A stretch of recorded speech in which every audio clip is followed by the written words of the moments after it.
Muito bem, irmãos, queria te convidar agora a abrir agora sim a sua Bíblia no texto do qual nós nos debruçaremos sobre ele, que é o texto de a segunda epístola ao ao discípulo Timóteo, segunda epístola do apóstolo Paulo a Timóteo, no seu capítulo de número 3, por favor.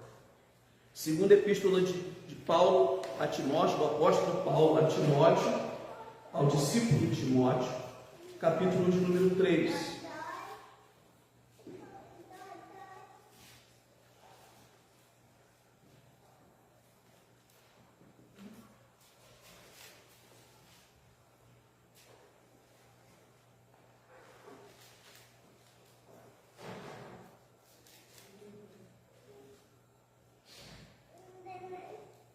Segunda Timóteo, capítulo 3, nós vamos fazer a leitura apenas do versículo 14 ao versículo 17, mas você não precisa fazer essa leitura agora comigo, porque nós vamos fazer essa leitura no decorrer da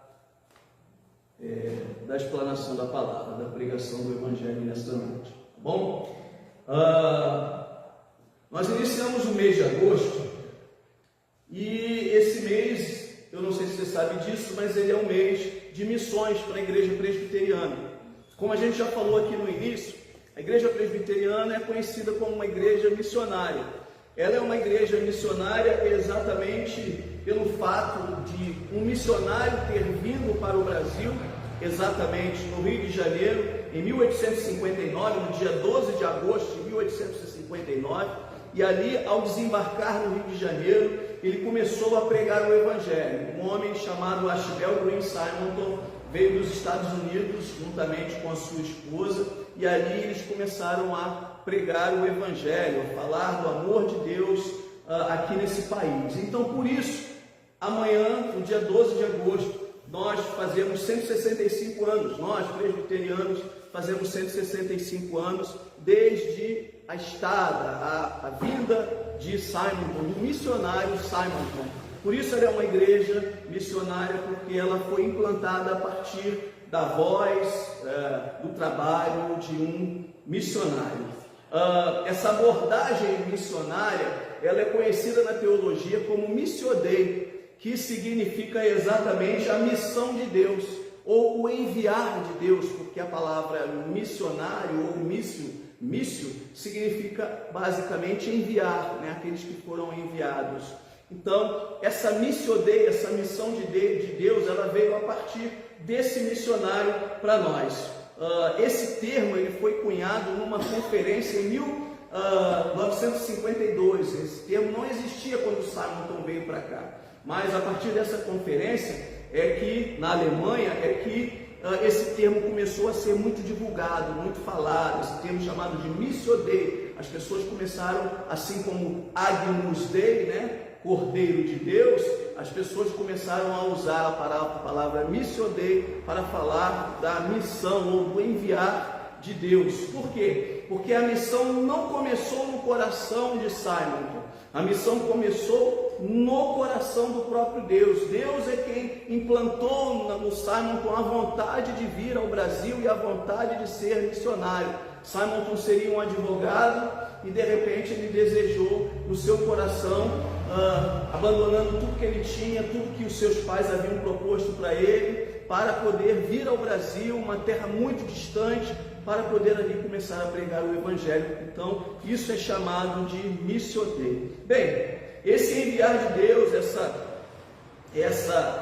esse conceito que Simonton traz para nós, né, não ele que propriamente vai inaugurar esse conceito, mas ele traz para nós a partir de uma atitude na prática. Ele é trazido para nós dentro de uma circunstância bastante difícil, bastante complicada, mas Simonton, ele ao chegar aqui no nosso país, ao chegar no Rio de Janeiro, ele se depara com uma realidade totalmente diferente daquilo que ele achava que iria encontrar aqui. Existe um livro que é chamado de Diário de Simonton, porque na verdade é o diário dele. Ele escrevia tudo aquilo que ele ia fazendo ao longo da sua trajetória missionária, ele ia escrevendo no seu diário. E nesse diário dele, ele chegou no dia 12, na sexta-feira do dia 12, encontra-se lá escrito o que ele estava vendo, que ele estava olhando e admirado com tudo aquilo que estava ali diante dele. Diz o texto que às 9h30 da manhã, ele dizendo: estou acordado desde as 4 da manhã, observando as manobras para entrar no porto, contra o vento e contra a maré.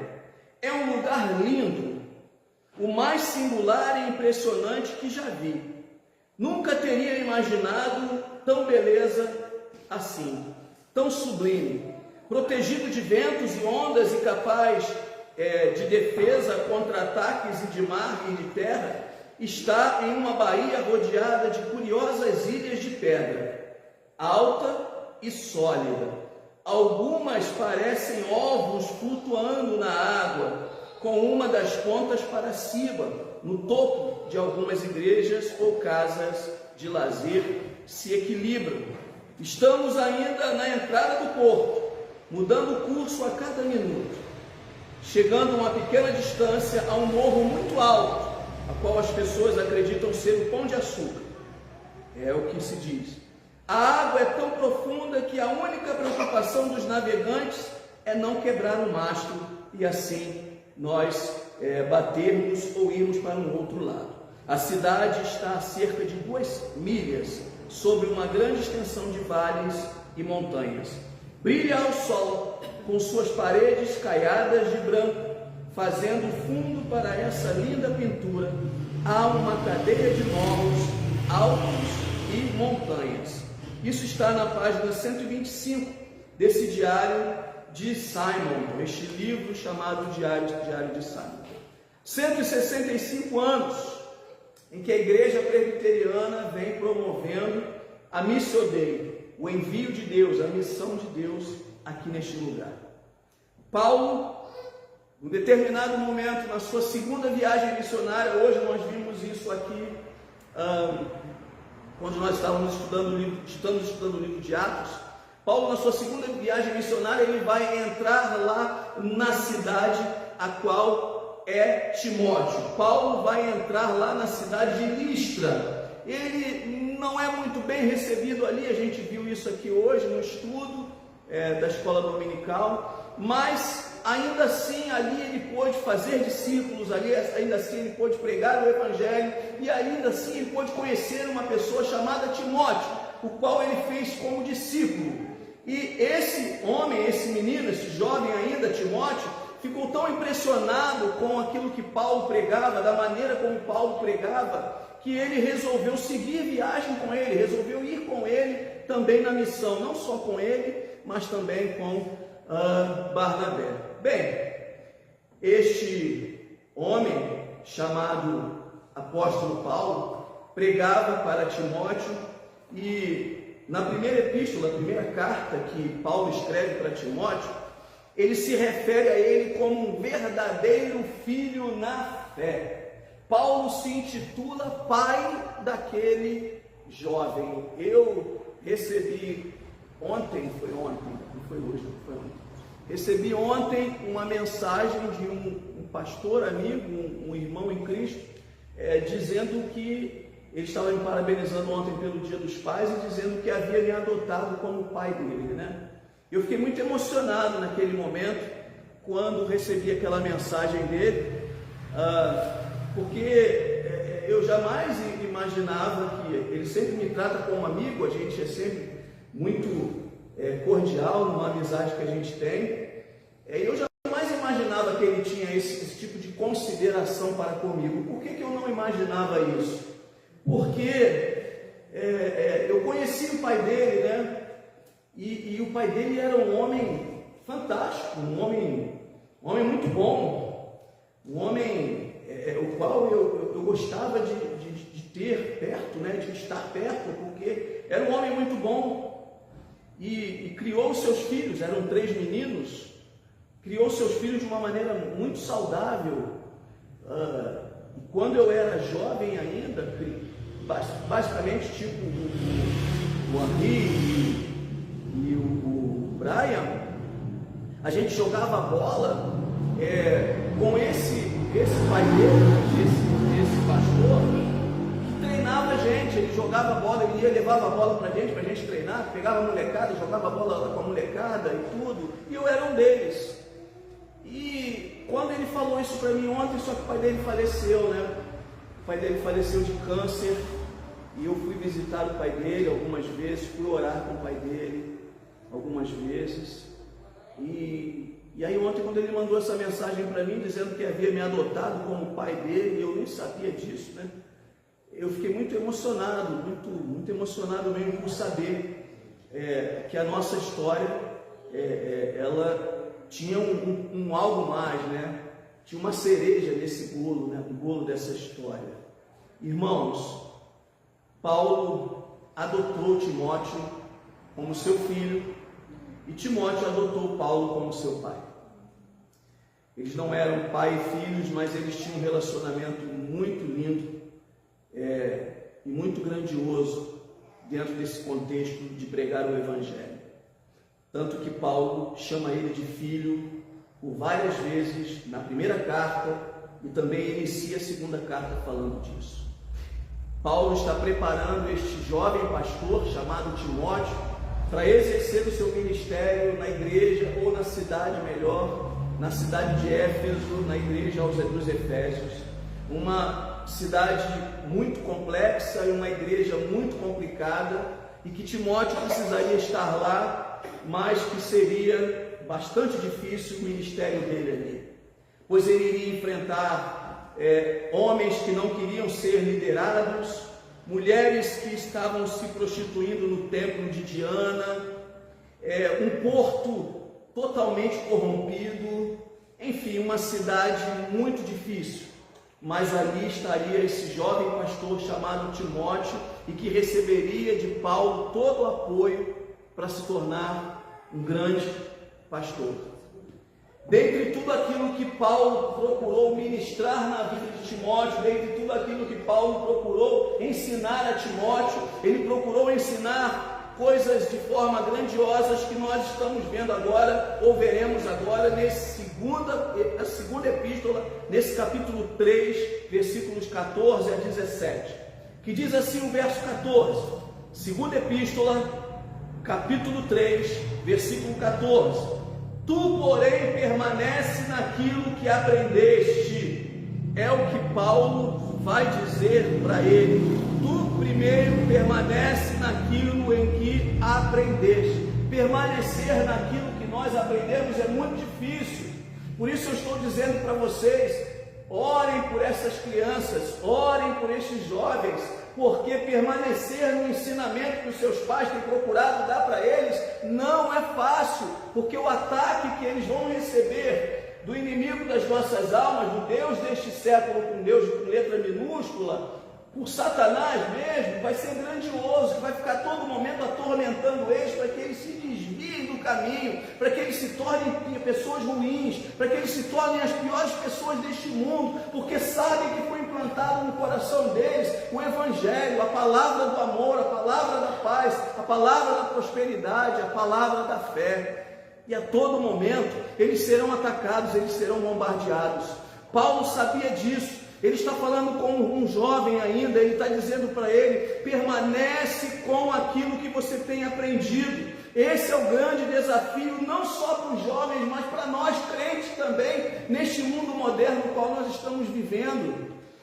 É um mundo que a todo momento tenta mostrar para nós que as coisas antigas, elas estão ultrapassadas, e nem sempre é assim. Existem muitas coisas do passado que nós precisamos continuar evidenciando nos dias de hoje. Ele continua dizendo, neste mesmo verso, versículo de número 14: permanece naquilo em que aprendeste e de que foste inteirado, sabendo de que aprendeste. Ou seja, permanece firme, acreditando naquilo que você aprendeu. Irmãos, não basta permanecer, tipo, Não basta estar na igreja, né? Não basta permanecer na igreja. Existem pessoas que dizem, eu nunca saí da igreja, né? Tá, mas e a sua firmeza na fé? E a sua firmeza com esse Deus, com esse Evangelho? Como é que está? Porque às vezes nós permanecemos, não saímos, mas já não estamos mais firmes. E é disso que Paulo está falando com Timóteo. Permanece, mas acredita, fica firme, fica firmado. Mais do que permanecer, é preciso acreditar com firmeza, irmãos. Acreditar que nós servimos a um Deus Todo-Poderoso, que é fiel e que faz por nós infinitamente mais do que pedimos ou pensamos.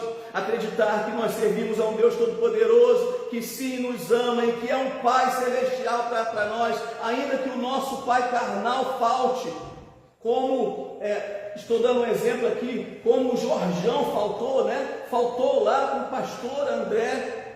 Apareceu eu, não sei porquê, não estou aqui querendo me vangloriar disso, mas apareceu eu por Deus e fui lá e ajudei ele, tratei dele e nos relacionamos, né? Andamos juntos, caminhamos, ele foi meu pastor auxiliar, eu abracei ele. Enfim, ainda que o teu pai carnal ele não te dê aquilo que você realmente gostaria de receber, saiba, Deus, Ele será sempre o seu Pai Celestial e você poderá recorrer a Ele sempre. E ainda que você não consiga vislumbrar porque Ele está no céu e você está na terra, e você talvez pense assim, há uma distância muito grande entre nós.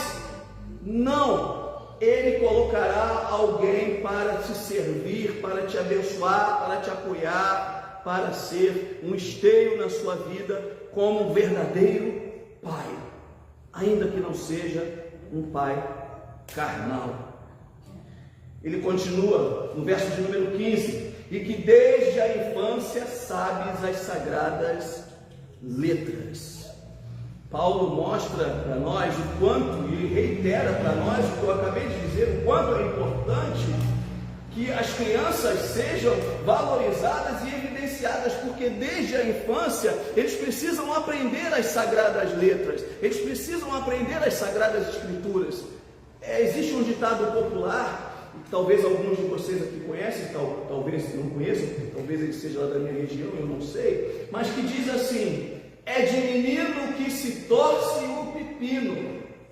Ou seja, é de criança que você vai ali moldando, que você vai torcendo, que você vai ajeitando, que você vai tornando o caráter e a personalidade daquela criança algo de verdade saudável e coerente para a sociedade a qual ela precisa viver. Não é depois que ele se torna um adulto.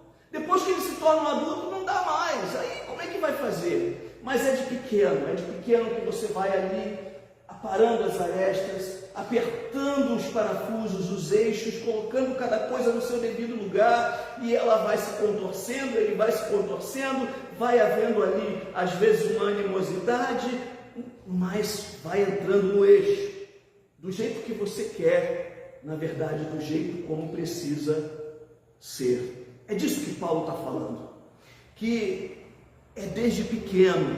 Paulo está falando disso porque o texto vai nos revelar, a epístola de Timóteo vai nos revelar que ele aprendeu isso com a mãe e a avó. Olha que interessante, dá para nós o entendimento de que Timóteo perdeu em algum momento o seu pai, porque ele aprende isso com a mãe e com a avó.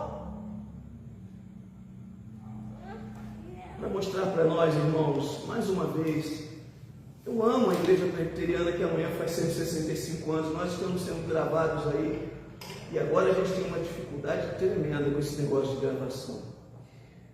Tem um pastor amigo que acabou de perder aí o mandato dele e a igreja, porque ele falou alguma coisa aqui na internet que não deveria ter dito, ou que se deveria ter dito, eu não sei, o fato é que ele perdeu. Mais uma coisa que eu às vezes não concordo com a igreja. A igreja precisa valorizar mais vocês, mulheres. precisa evidenciar mais vocês, Ana Paula. Precisa dar a vocês realmente aquilo que vocês merecem, o lugar que vocês merecem.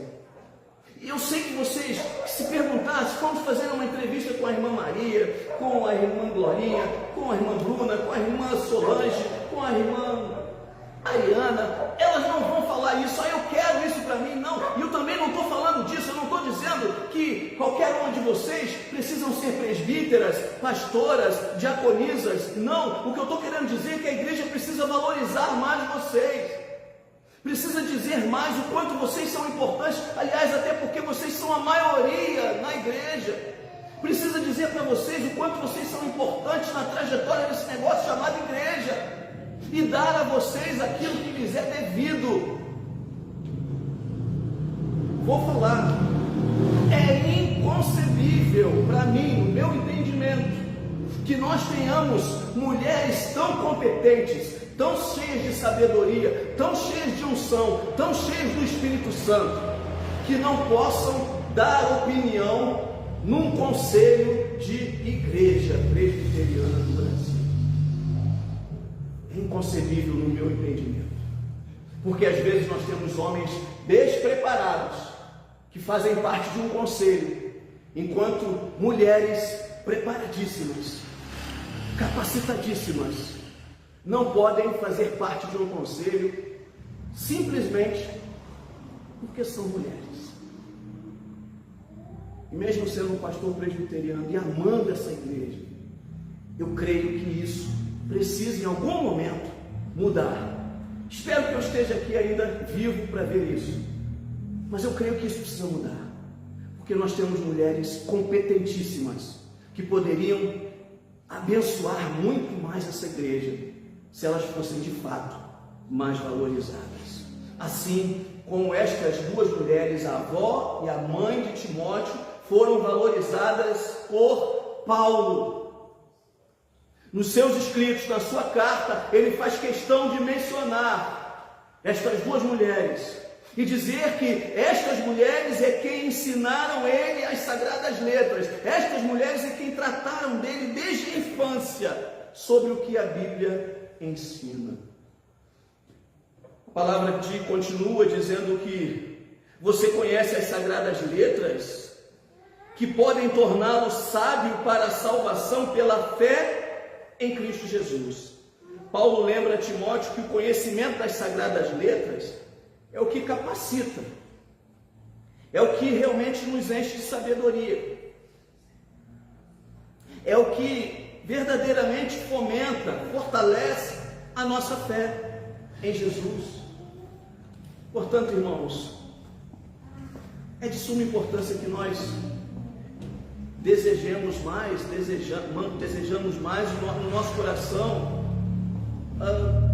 ler a palavra de Deus, estudar a palavra de Deus, aprender a palavra de Deus. É de suma importância que a gente queira fazer isso. É dali que a gente vai extrair sabedoria, é dali que a gente vai extrair força de fé, firmeza de fé, firmeza de caráter. É dali, é da Bíblia. Ela tem ensino para tudo.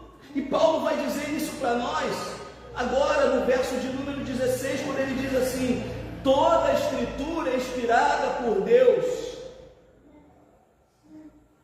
Toda a Escritura é inspirada por Deus, não é por homens. As pessoas ficam tentando contestar, mas a Bíblia diz toda a palavra, toda a Escritura. Os judeus tinham um grande problema. Eles acreditam até hoje, que somente parte das Escrituras Sagradas é que deveriam ser evidenciadas. Somente o Pentateuco, que são os livros da lei, os 5 primeiros livros, que são os livros da lei, e os profetas, os proféticos, e também ali os livros poéticos, é que deveriam realmente ser evidenciados. Não! A gente não evidencia só os livros proféticos, a gente não evidencia só os livros poéticos, a gente não evidencia só os livros da lei, mas a gente evidencia a Bíblia como um todo. Os livros históricos, eles precisam ser evidenciados, porque toda a Escritura é inspirada por Deus. E aí Paulo continua dizendo para Timóteo ela é inspirada por Deus e útil. Útil para o ensino, para a repreensão, para a compreensão e para a educação na justiça. Paulo chega ao ápice, ao ponto mais alto da sua didática, do seu ensino para com Timóteo. Ele resgata e enfatiza o valor da palavra de Deus como utilidade para a repreensão, para ensino, para o aprendizado, para a educação, para a correção, para que as pessoas possam de verdade viver uma vida feliz aqui neste mundo. É na palavra de Deus, é a partir dela que a gente vai encontrar o caminho da felicidade, irmãos. O caminho da felicidade não está em nenhuma outra coisa, não está no dinheiro que a gente ganha ou possa vir a ganhar, não está nos bens que a gente conquista, não está no belo corpo que a gente também pode trabalhar, né? Você pode trabalhar o seu corpo, ficar bonitão, saradão, não está nisso. O caminho da felicidade está na palavra de Deus. Paulo deixa claro isso para Timóteo. E aí, com qual finalidade? Diz ele. Versículo 17 deste capítulo 3, da segunda epístola de Paulo, ele diz: com a finalidade de que o homem de Deus, o ser humano de Deus, a mulher de Deus, o homem de Deus, o ser humano de Deus, seja perfeito e perfeitamente habilitado para toda boa obra. Queridos, se você quer habilitação, você precisa de verdade entender que a finalidade da palavra de Deus é te habilitar, é te capacitar para uma vida melhor. Às vezes as pessoas não leem a palavra de Deus exatamente porque pensam assim: eu vou ler, vai vir dali uma palavra de exortação, de crítica, de confrontamento. Não, ali é uma palavra de ânimo, de impulsionamento, de força, de encorajamento para nós, para que a gente consiga crescendo e vencendo em meio às dificuldades, às adversidades, às tribulações desta vida. A gente cresce, evolui, se fortalece com a palavra de Deus. A gente se prepara, a gente se capacita, a gente é habilitado para toda boa obra, vai dizer. Essa é a epístola do apóstolo Paulo a Timóteo. Essa é a finalidade. A finalidade de que o ser humano de Deus, o homem de Deus, seja perfeito e perfeitamente habilitado. Se você quer perfeição, busque na palavra de Deus.